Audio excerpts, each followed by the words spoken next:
دوستان ببینید چه چیز سمی آوردم برات. به به. بریم که بازش کنیم.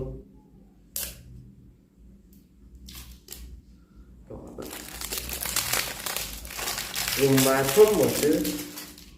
خب به این صورتی که یا اول چجوری باز میشه حالا.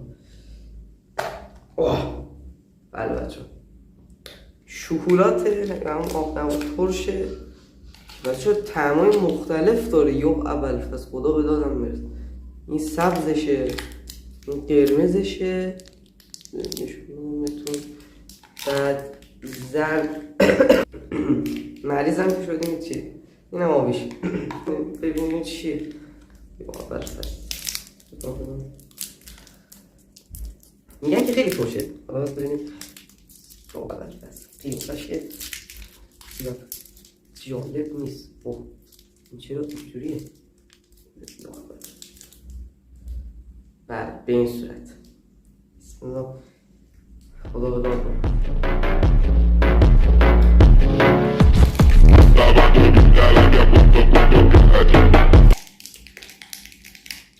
اوه اوه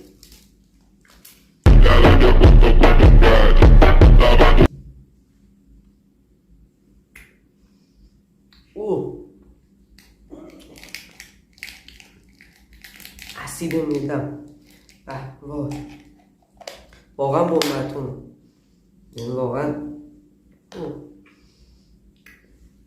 من برم